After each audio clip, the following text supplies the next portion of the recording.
Start recording the chair.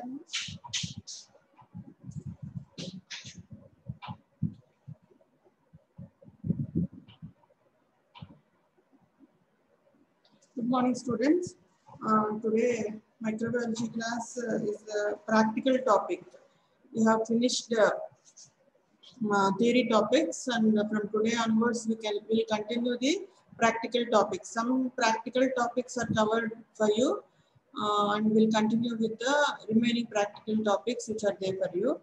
And today we'll discuss on anaerobic culture methods. So you have to know in this class what are the anaerobic culture methods that we use in the laboratory for growing anaerobic organisms. So bacteria, basing on the growth requirement, they are divided as aerobic bacteria and anaerobic bacteria. So aerobic bacteria means the organisms or bacteria, they grow in presence of oxygen. Anaerobic bacteria or anaerobic organisms means they grow in the absence of oxygen.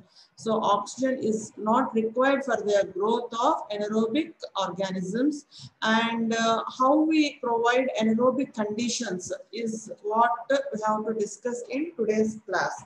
So what are the different anaerobic bacteria? Examples you have to know, like Clostridium is an anaerobic bacteria. So for example, Clostridium, how we grow Clostridium in the lab, we have to know. In today's class, we'll discuss about that. So anaerobic culture methods. So what are anaerobic bacteria? Anaerobic bacteria are those bacteria which grow in absence of oxygen. And again, in that anaerobic bacteria, there are two types: obligate anaerobes and facultative anaerobes. Obligate anaerobes means they are strict anaerobes. Obligate anaerobes are strict anaerobes which doesn't require oxygen for their growth. Okay. They grow in presence of hydrogen or carbon dioxide, but not oxygen. They are obligate anaerobes or strict anaerobes which grow only in the absence of oxygen.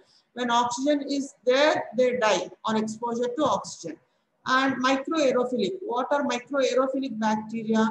They grow best in the presence of low oxygen tension. So in low oxygen tension, they grow. They are called microaerophilic bacteria.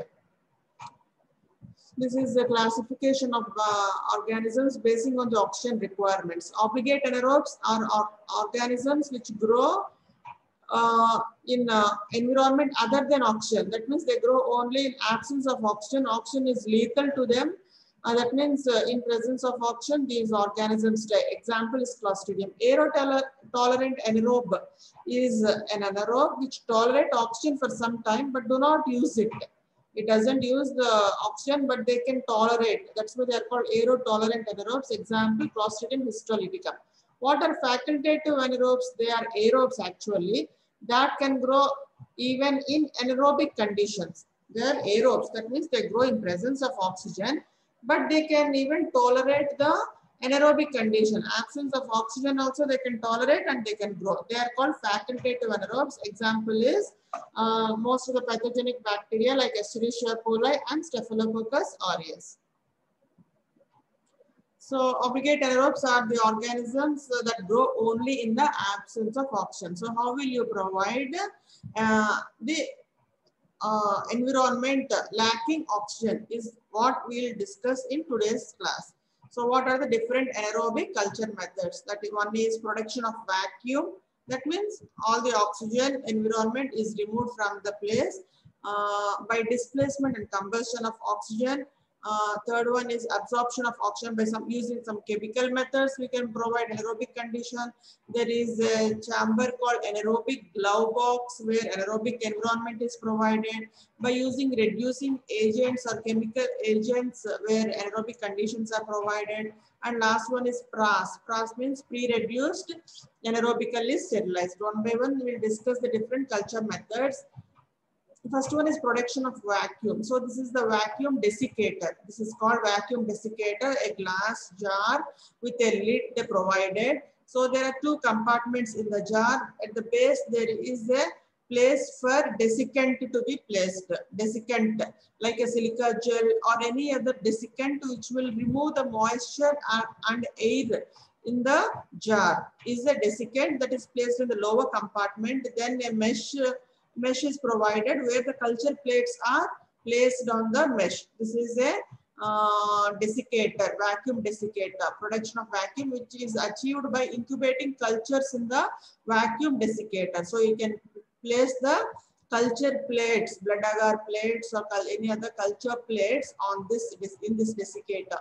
It is not an effective method and is not widely used. This is not an effective method because effectively anaerobic conditions are not provided because this is not that effectively used because some oxygen escapes through this lid. Even though it is airtight, some oxygen escapes and it is not that effective method.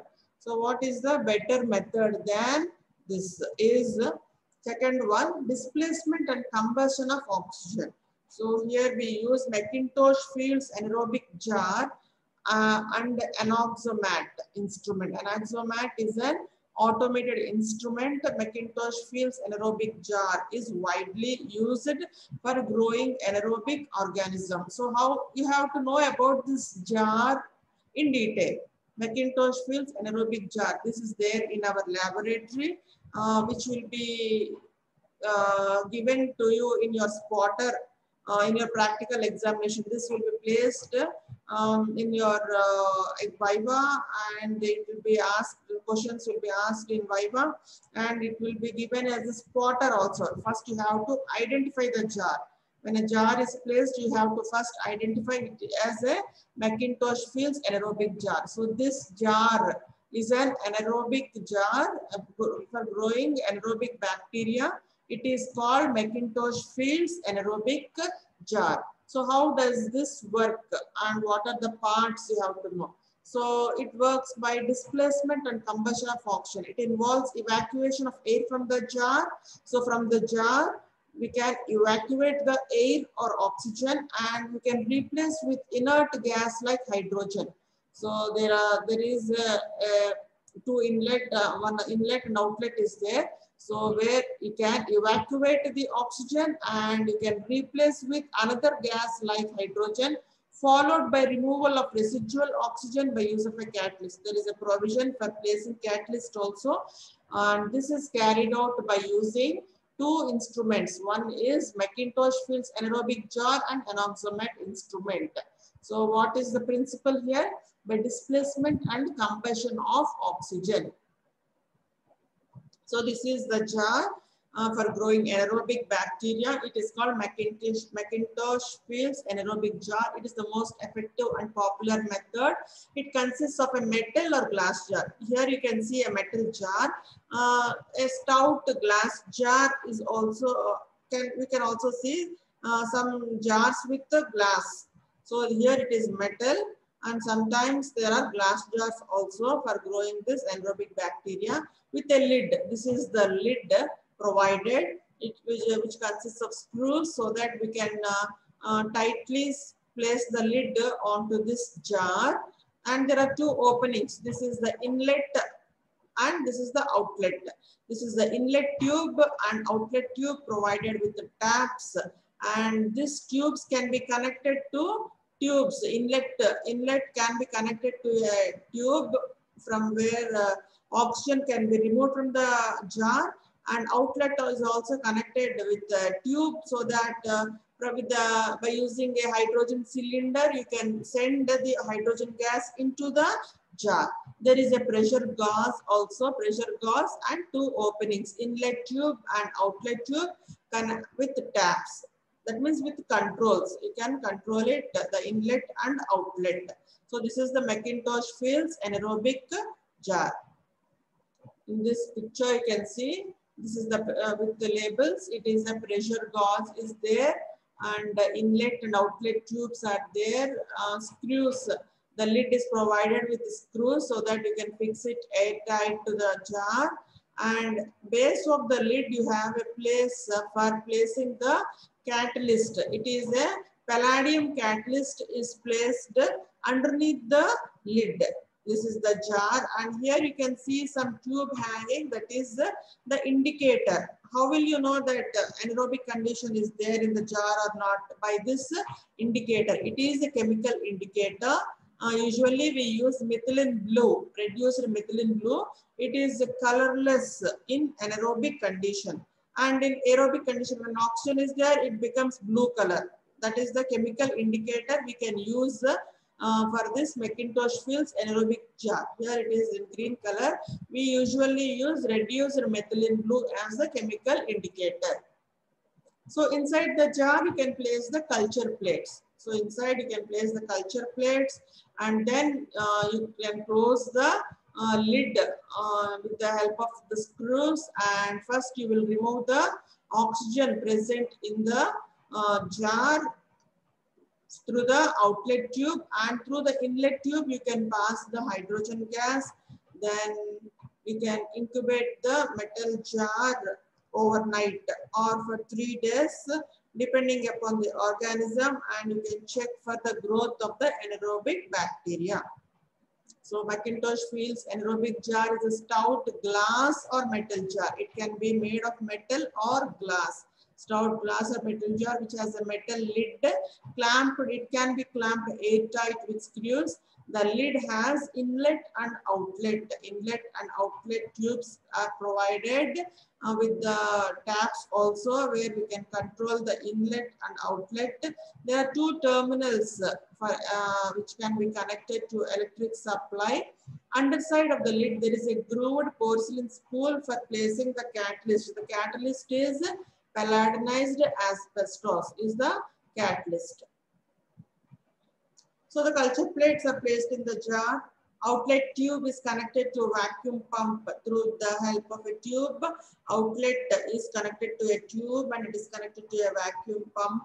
Air inside is evacuated and outlet tap is closed. So whatever oxygen is present in the jar, it is removed or evacuated through the outlet tube, which is connected to a vacuum pump, and then after that outlet tap is closed.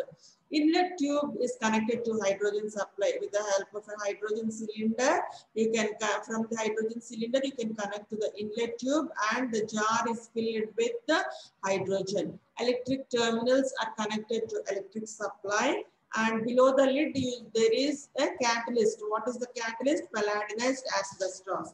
So first, through the outlet tube, the entire oxygen is removed from the jar, and through the inlet tube, we are sending hydrogen. But the remaining or the residual oxygen, a little bit traces of oxygen, should also be removed, because the obligate anaerobes grow only in the absence of oxygen. Even with little oxygen, the organisms die. So the residual oxygen should also be removed. That residual oxygen is removed with the help of this catalyst. That means the hydrogen present in the jar now combines with residual oxygen in presence of this catalyst, palladianized asbestos, creating anaerobic environment. That is the purpose of placing the catalyst, that is palladianized asbestos, in the jar.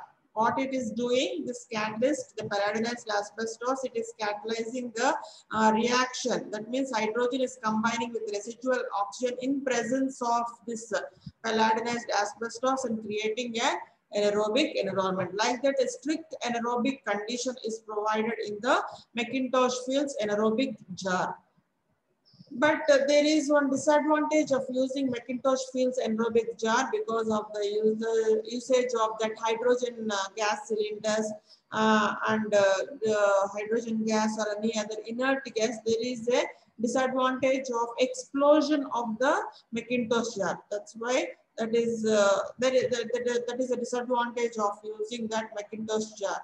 So they have developed some other techniques also, where usually aerobic culture methods, anaerobic organisms are with few.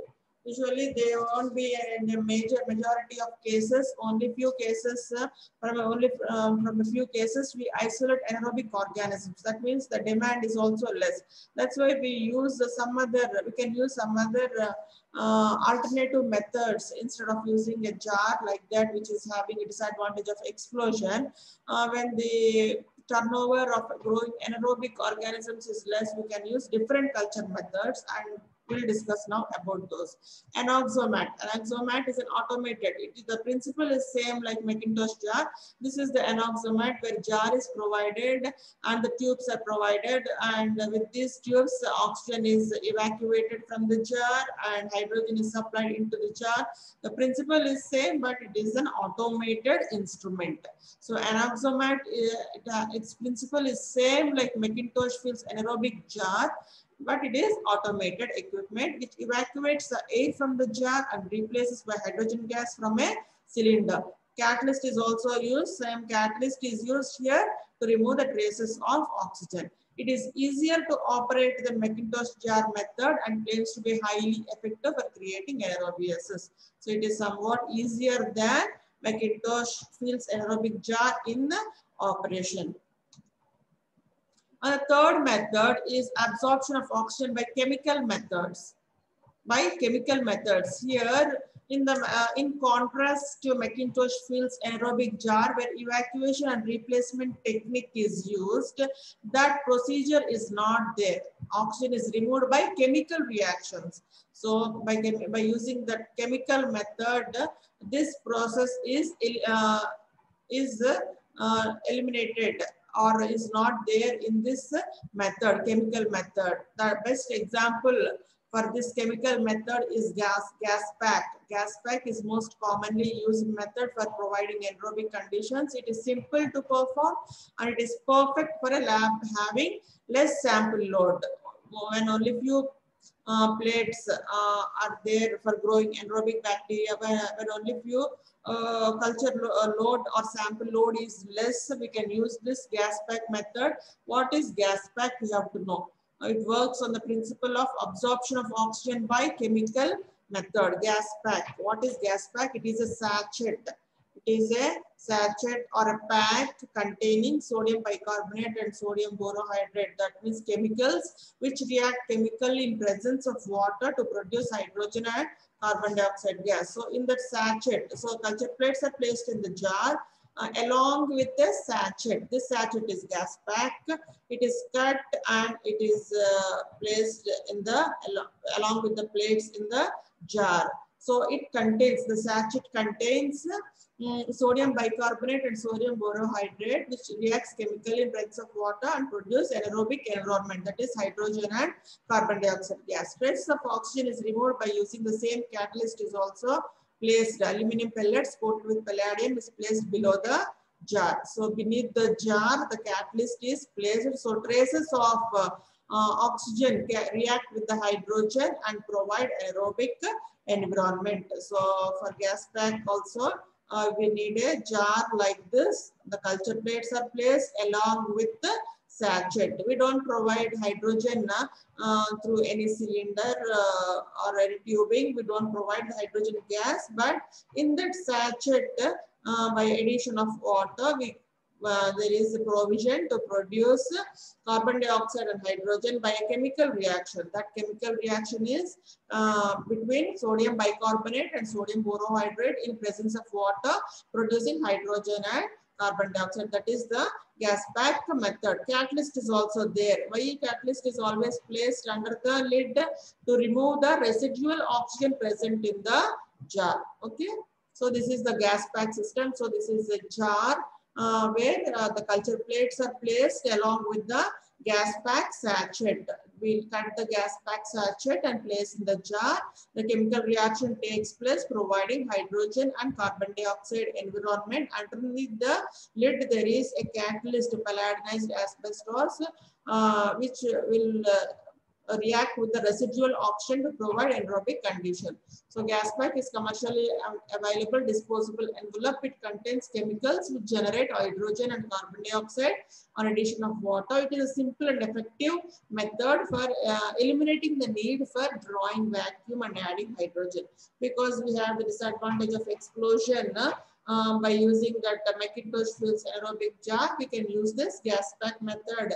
When the sample load is less, also we can use this gas pack method. So they are available in different varieties. A pouch, when only two plates are there for growing anaerobic bacteria, we can use a simple zipper pouch, and depending upon the plates, number of plates, we can use plastic containers like this. Thin type, standard type for placing 12 petri dishes or 2 petri dishes, or for 2 petri dishes, a large type of box provided. Along with the culture plates, we place the sachet or gas pack in the box, and anaerobic conditions are provided with the sachet.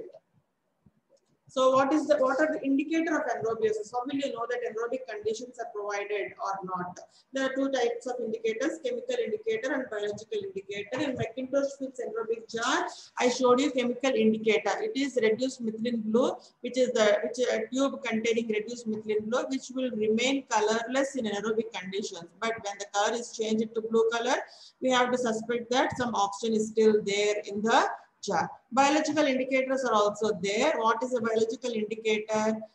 Will grow we have to take strict aerobic organisms like Pseudomonas. Pseudomonas is a strict aerobe. That means it grows only in presence of oxygen. Even with little amount of carbon dioxide, the organism doesn't grow. So we have to take this Pseudomonas.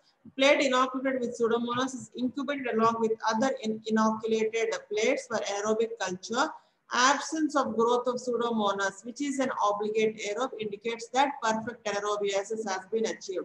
So how will you know that perfect anaerobiosis is achieved in the jar? This organism should not grow. If anaerobiosis is there, Pseudomonas will not grow. If aerobic conditions are there, this will grow. So basing on that, this acts as a biological indicator. If Pseudomonas is grown in the jar along with anaerobic organisms, then aerobic, that means oxygen is there. That is not a complete anaerobic environment. Like that, you have to know whether aerobic or anaerobic conditions are there in the jar or not. This is a biological indicator. Chemical indicator is reduced methylene blue. Biological indicator is growth with Pseudomonas. Culture plate streaked with Pseudomonas is the biological indicator. Then next type is anaerobic glove box. This is not there in our lab. It is an anaerobic chamber, closed anaerobic chamber with anaerobic environment in the chamber, and it is provided with gloves so that the laboratory personnel will place her hands in the anaerobic jar within these gloves, and she does the work in the anaerobic environment. This is called anaerobic glove box or anaerobic chamber. It is a self-contained anaerobic system that allows microbiologists to process the specimen and perform most bacteriological techniques for isolation and identification of anaerobic bacteria without exposure to oxygen. So there is no chance. This is a sealed box containing the anaerobic environment. Only gloves are provided. So from outside, we'll place the hands in the gloves and we'll do the whatever work is required, like streaking or inoculation, like that in the anaerobic chamber with the help of these gloves. That's why it is called anaerobic chamber or anaerobic glove box. Another method is by reducing agents. There are some reducing agents. So that means oxygen in the culture media can be reduced by using various reducing agents like glucose or thioglycolate or cooked meat pieces or cysteine or ascorbic acid. These are all reducing agents where the oxygen is reduced.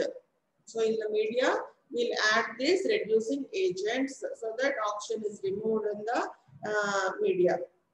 These are the reducing agents: 1% glucose, 0.1% thioglycolate, 1%, 0.1% ascorbic acid, 0.05% cysteine. So these are the, here it is thioglycolate broth. So the media is mixed with the thioglycolate 0.1% and the sample is inoculated into these tubes for checking the growth of anaerobic bacteria. How will you know that anaerobic bacteria has grown? like this. It can provide, after the sample is inoculated into the thioglycolate broth, there will be changes seen like turbidity change. It has become turbid. Surface growth, here you can see some surface turbidity in the upper part of the tube. So surface growth is there. Here there is granular turbidity. That means some anaerobic organisms are grown in these tubes by the usage of reducing agents like thioglycolate added to the media. Meat can also be added. Robertson's cooked meat media is the best example. Robertson's cooked meat broth. It is called anaerobic culture media. It contains reducing substances which take up oxygen. So the meat particles, they take up oxygen and create low redox potential and thus permit the growth of obligate anaerobes like Clostridium. So what is RCM media? It contains chopped meat particles. Beef heart is usually used. The beef heart is chopped into small pieces and it is placed in the media. This chopped meat particles, they provide glutathione. It is a sulfidyl group containing reducing substance and unsaturated fatty acids. It is the most widely used anaerobic culture medium. It is also used for maintenance of stock cultures. So it is widely used anaerobic medium is Robertson's cooked meat media and thioglycolate broth. So this is the Robertson's cooked meat media. Here in this third tube, you can see media with at the base you can see the beef heart, chopped beef heart placed in the base. So then you inoculate the sample into the RCM media. Sample is inoculated. It can be pus or any discharge like that. You can inoculate into the Robertson's cooked meat media. And how will you know that anaerobic bacteria has grown? So you can see the change. One is turbidity. Turbidity change you have to observe whether the media is become turbid or not. That is one change. Second change is change of the meat particles. See here they are light brown. Here it has changed to pink color. Here the meat particles are changed to black color. So pink color indicates the growth of Clostridium perfringens, which is an anaerobic bacteria.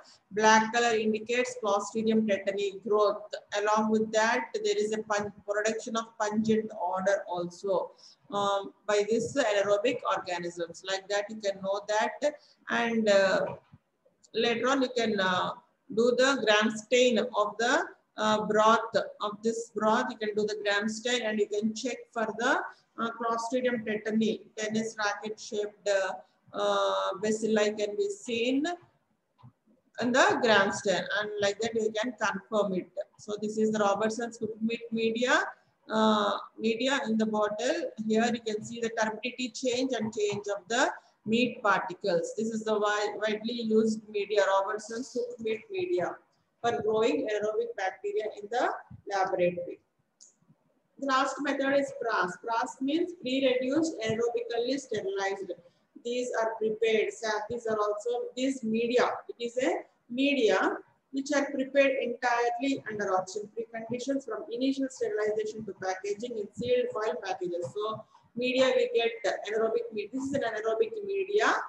We get from initial sterilization to packaging. It is there with provided with anaerobic conditions. So we get in sealed foil packages. So just we need to inoculate the organism on that media using any anaerobic glove box. We can keep in anaerobic glove box and we can inoculate the sample onto the media. So these are the different anaerobic methods we can use to grow the anaerobic bacteria.